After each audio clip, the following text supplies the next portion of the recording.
Good morning. Good to be with you again this morning. As you can see, I'm in Sault Ste. Marie by the Water Tower Inn, and I just figured I'd stop here at a kind of iconic spot here in the Soo. Continuing to build on the 4 pillars of a healthy Christian business leader. The 4 pillars are healthy relationships, biblical financial values, biblical spirituality, and balanced living. This week we've been focusing on pillar number 1, which is healthy relationships, and the topic this week has been I am the boss. Monday we talked about why will people bend over backwards for some bosses and not others. Tuesday, why do some bosses attract young talent and others don't. And then yesterday, building trust as a boss. Well, today the topic is simply I'm your boss, not your buddy. And as a boss, it is important to keep the line clear about boss versus buddy, because sooner or later you will need to make a hard, those hard decisions that need to be made. If the lines get blurred, it can make it hard, for you to make those difficult decisions. It can make it more difficult than it sometimes needs to be. Sometimes, as the boss, you have to reprimand someone, and or discipline them, or even fire them. And if you think of them as your buddies, or if they think of you as their buddy, this will only make this important decision more difficult. And sometimes it causes us to actually put that decision off, which then in turn can lead to harming our business and sometimes even that individual that we really just need to let go because they're not doing the job they're supposed to be doing. Paul, on a number of occasions, made the tough decisions.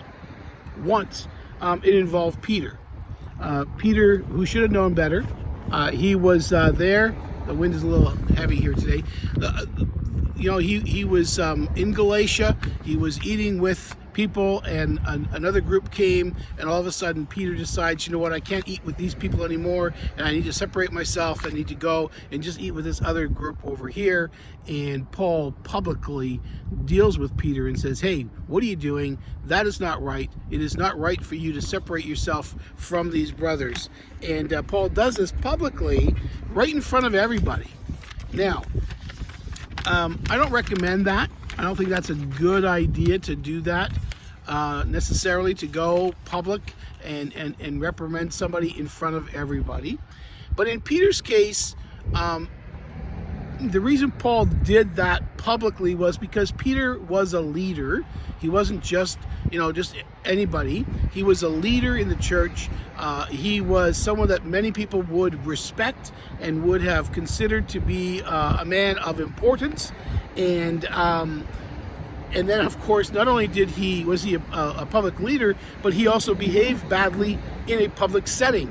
And so this was a very public situation, and because of that, Paul deals with Peter in a public way. And so there are times when maybe we do need to say, you know what, that's unacceptable. And especially if someone who is in leadership behaves in a way, in a public way that is just not acceptable. To be able to say, hey, you know what, don't do that. The other incident, of course, is John Mark. And Paul, we talked about John Mark briefly 2 days ago on Tuesday, and Paul had issues with John Mark. Paul refused to have him come on the next trip. So Paul was going to go on another trip to do his work, and he was looking to bring some young guys with him, as he always had some people with him that he was seeking to train along the way. And as he was doing that, John Mark's name came up, and there was a huge debate between Paul and Barnabas. And in fact, they separate ways. They went separate ways because of that. And Paul was not going to have it. He was not going to have John Mark come on this trip, because the last time that he had trusted John Mark, he quit partway through the job. And instead of sticking with it, now we're not told why, maybe he had legitimate reasons, whatever, we don't know. But in Paul's mind, that was not a good enough excuse. It was not a good enough reason to be able to just sidestep the job that they had to do. And so Paul wanted nothing to do with John Mark. Paul may have, of course, lost a friend over that, Barnabas, because Paul and Barnabas went separate ways. They had been buddies and been working together for a long time, and all of a sudden now that was done. Unfortunately, as the boss, though, we can't always be the nice guy. And that's the reality. Sometimes we have to be the one who says, no, this is the way it's going to be. And that's why, again, it's so important that we consider that we not blur the lines between boss and buddy. Now, we can be a friendly boss, and I think we should be a friendly boss. We can be a kind boss. We can be a compassionate boss. But we still need to keep clear boss versus buddy. And I would strongly encourage you in that.